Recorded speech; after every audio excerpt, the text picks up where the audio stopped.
Assalamualaikum warahmatullahi wabarakatuh. Perkenalkan, nama saya Muhammad Zaki Pratama dengan NIM 1202071148285. Nah, yang mana berasal dari Ilmu Hukum kelas F angkatan 20, yang mana saya akan menyampaikan beberapa materi yang terkait dengan ujian tengah semester pada mata kuliah Hukum Laut. Baik, tiga materi tersebut adalah garis pangkal, laut teritorial, dan zona tambahan. Materi yang pertama, garis pangkal. Menurut Angklos 1982, garis pangkal adalah suatu garis awal yang menghubungkan titik-titik terluar yang diukur pada kedudukan garis air rendah, di mana batas-batas ke arah laut seperti laut teritorial dan wilayah yurisdiksi laut lainnya seperti zona tambahan, landas kontinen, ZEE yang diukur. Dengan demikian, garis pangkal merupakan acuan dalam penarikan batas terluar dari wilayah-wilayah perairan tersebut. Macam-macam garis pangkal. Terdapat 4 macam. Yang pertama, garis pangkal biasa. Yang kedua, garis pangkal lurus. Yang ketiga, garis pangkal penutup. Yang keempat, garis pangkal lurus kepulauan. Baiklah, yang pertama, garis pangkal biasa, yaitu garis air terendah sepanjang pantai pada waktu air sedang surut, yang mengikuti liku pantai pada mulut Sungai Teluk yang lebar mulutnya tidak lebih dari 24 mil, dan pelabuhan garis air terendah tersebut dapat ditarik sebagai suatu garis lurus. Yang kedua, garis pangkal lurus, yaitu garis air terendah yang menghubungkan titik-titik pangkal berupa titik terluar dari pantai gugusan pulau di depannya. Yang ketiga, garis pangkal penutup, yaitu alam konteks garis pangkal kepulauan dilakukan dengan menggunakan garis penutup yang dibedakan ke dalam garis penutup teluk, garis penutup muara sungai, dan garis penutup pada pelabuhan. Yang keempat, garis pangkal lurus kepulauan, yaitu garis-garis air terendah yang menghubungkan titik-titik terluar pada pulau yang terluar dari wilayah negara tersebut. Indonesia dalam hal ini menggunakan garis pangkal kepulauan, sebagaimana dalam Angklos 1982 dikenal dua jenis negara, yaitu negara pantai dan negara kepulauan.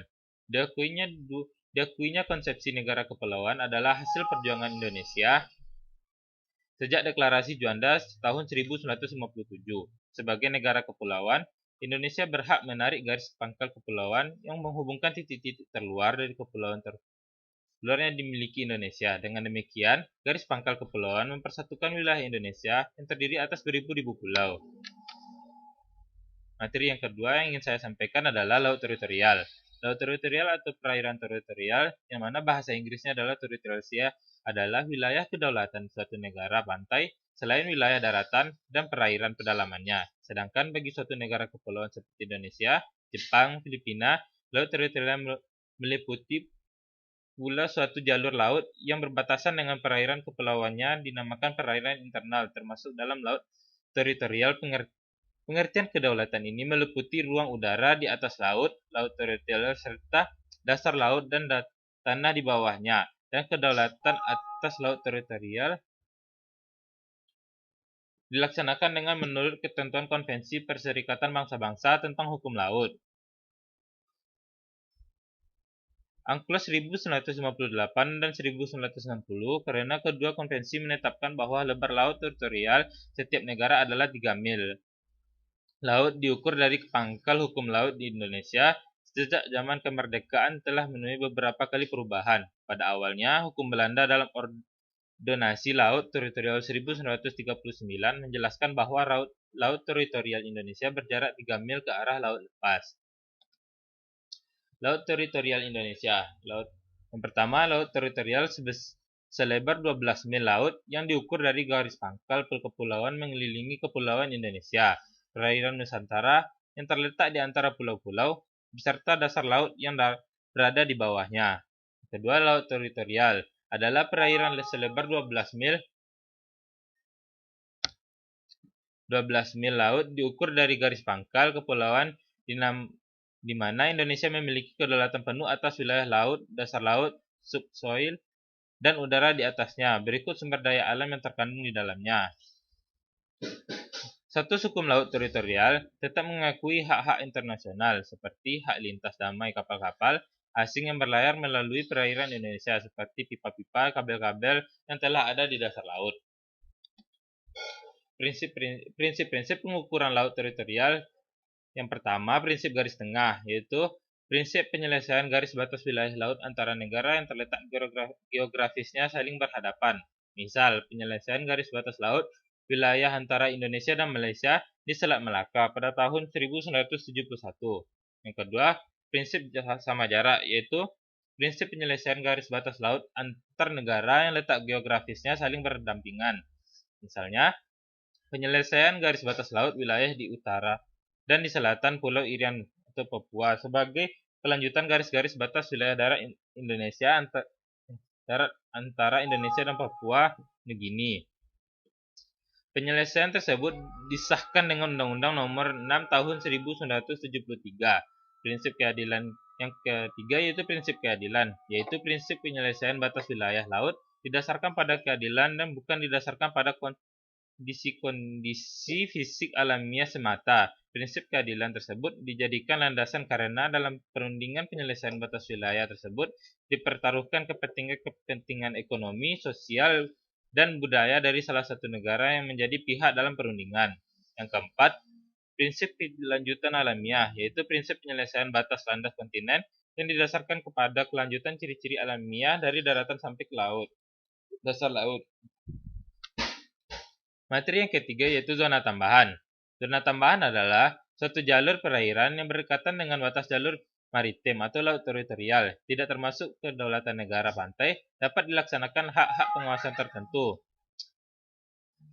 untuk mencegah pelanggaran peraturan perundang-undangan saniter, bea cukai, fiskal, pajak, dan imigrasi di wilayah teritorialnya sepanjang 12 mil dari garis pangkal. Angklos 1982 pasal 24 ayat 1 menyatakan zona tambahan di dalam pasal 24 ayat 1 angklos 3 menyatakan bahwa suatu zona dalam laut lepas yang bersambung dengan laut teritorial negara pantai tersebut dapat melaksanakan pengawasannya dibutuhkan untuk yang pertama mencegah pelanggaran perundang-undangan yang berkenaan dengan masalah bea cukai, perpajakan, keimigrasian, dan kesehatan antar senitra. Yang kedua, menghukum pelanggaran-pelanggaran atau peraturan perundang-undangan tersebut di atas. Tata cara pengukuran zona tambahan. Yang pertama, di dalam ayat 2 ditegaskan tentang lebar maksimum dari zona tambahan tidak boleh melampaui dari 12 mil laut yang diukur dari garis pangkal. Hal ini berarti bahwa zona tambahan itu hanya mempunyai arti bagi negara-negara yang mempunyai lebar laut teritorial kurang dari 12 mil laut menurut Konvensi Hukum Laut Jenewa 1958 dan sudah tidak berlaku lagi setelah adanya ketentuan baru dalam Konvensi Hukum Laut 1982. Yang kedua, menurut pasal 33 ayat 2 Konvensi Hukum Laut 1982, zona tambahan tidak boleh melebihi 24 mil laut dari garis pangkal dari mana lebar laut teritorial diukur. Yang ketiga, berikut ini beberapa hal yang guna memperjelas tentang letak zona tambahan, yaitu yang pertama, tempat atau garis dari mana lebar jalur tambahan itu harus diukur. Tempat atau garis itu adalah garis pangkal. Yang kedua, lebar zona tambahan itu tidak boleh melebihi 24 mil laut diukur dari garis pangkal. Yang ketiga, oleh karena zona laut selebar 12 mil laut diukur dari garis pangkal adalah merupakan laut teritorial, maka secara praktis lebar zona tambahan itu adalah 12 mil. 12 mil laut diukur dari garis atau batas luar laut teritorial. Dengan kata lain, zona tambahan selalu terletak di luar dan berbatasan dengan laut teritorial. Yang keempat, pada zona tambahan negara pantai hanya memiliki yurisdiksi yang terbatas seperti ditegaskan dalam pasal 33 ayat 1 Konvensi Hukum Laut 1982.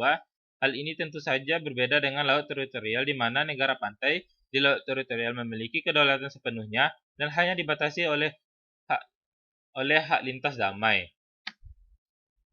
Kewenangan negara pada zona tambahan. Yang pertama, dalam pasal 24 Konvensi Jenewa 1958 tentang laut teritorial dan zona tambahan disebutkan bahwa di zona tambahan negara pantai dapat melaksanakan pengawasan yang dibutuhkan untuk yang pertama, mencegah pelanggaran peraturan tentang bea cukai, fiskal, imigrasi, saniter dalam wilayah atau di laut teritorialnya. Yang kedua, menghukum pelanggaran tersebut di atas yang dilakukan dalam wilayah atau di laut teritorialnya. Ketentuan serupa juga dapat ditemukan dalam pasal 33 angka 1982 dengan rumusan yang sedikit berbeda. di mana negara pantai dapat melaksanakan penguasaan yang dibutuhkan untuk yang pertama mencegah pelanggaran peraturan perundang-undangan, bea cukai, fiskal, imigrasi atau saniter di dalam wilayah atau laut teritorialnya. Yang kedua, menghukum pelanggaran peraturan perundang-undangan tersebut di atas yang dilakukan dalam wilayah atau laut teritorialnya. Sekian materi yang dapat saya sampaikan. Apabila ada kesalahan dan kekurangan mohon dimaafkan. Assalamualaikum warahmatullahi wabarakatuh.